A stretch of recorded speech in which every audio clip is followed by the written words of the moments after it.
Hi everyone, I'm Hedy and today I'm going to show you how to make your own Chwee kueh.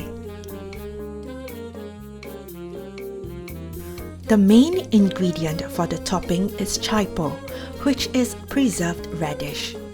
I recommend using Thai sweet preserved radish, which is already sweetened, so you don't have to add more sugar.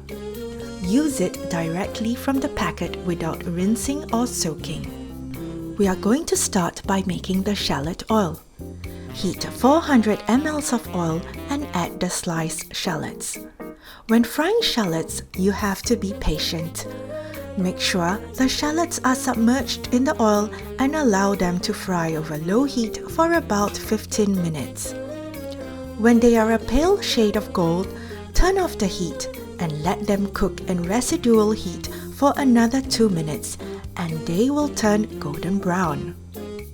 Use a sieve to strain the fried shallots. Reserve the shallot oil for later use. Sprinkle salt and sugar over the fried shallots. Allow them to cool and store them in an airtight container in the fridge. And now we will make the chaipo topping. The key ingredient is chaipo. For extra flavor, we will use dried prawn and dried flatfish. We will be using a total of 280 ml of shallot oil we prepared earlier. Start by heating 1/3 of the oil. Over medium-low heat, fry the flatfish until they are crispy. Remove the flatfish and place on kitchen paper to drain off the excess oil. Add the dried prawn and fry for a minute until fragrant. Add the shallots and fry for another 3 minutes.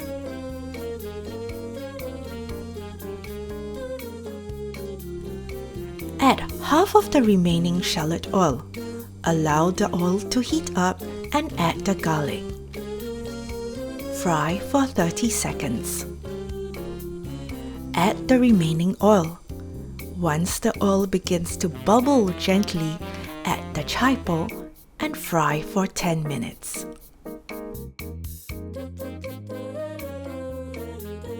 Add half a teaspoon of salt.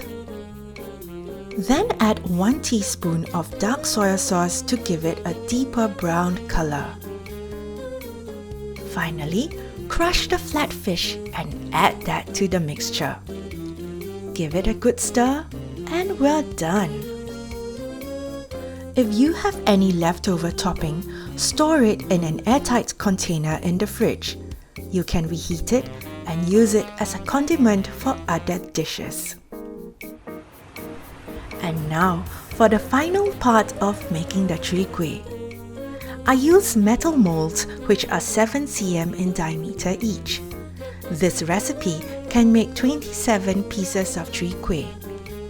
If you don't have these molds, you can use small ceramic bowls instead. Grease them generously so that the Chwee kueh won't stick to the molds. Get the water in the steamer to a rolling boil and place the greased molds in it. Cover and keep the water boiling while you prepare the batter. We are using 250 grams of rice flour, add 15 grams of wheat starch, 15 grams of tapioca starch, half a teaspoon of salt and half a teaspoon of sugar. Mix well. Add the 400 milliliters of room temperature water and stir until the mixture is smooth.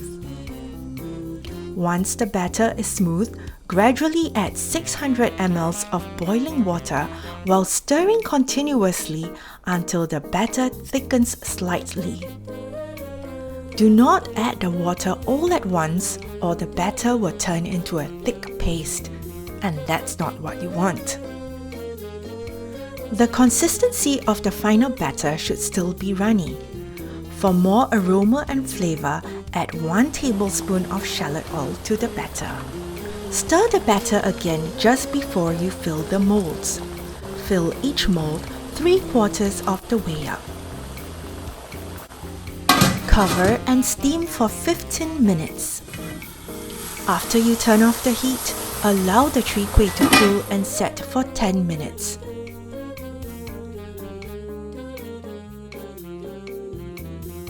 You can use a butter knife to remove the chwee kueh from the molds.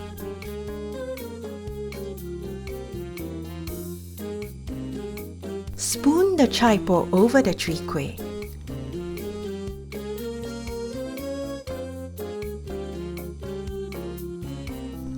Garnish with sesame seeds for extra flavor.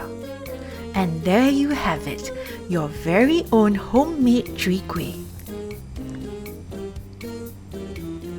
Look at how tender and wobbly it is. Hope you enjoyed this video and happy cooking at home.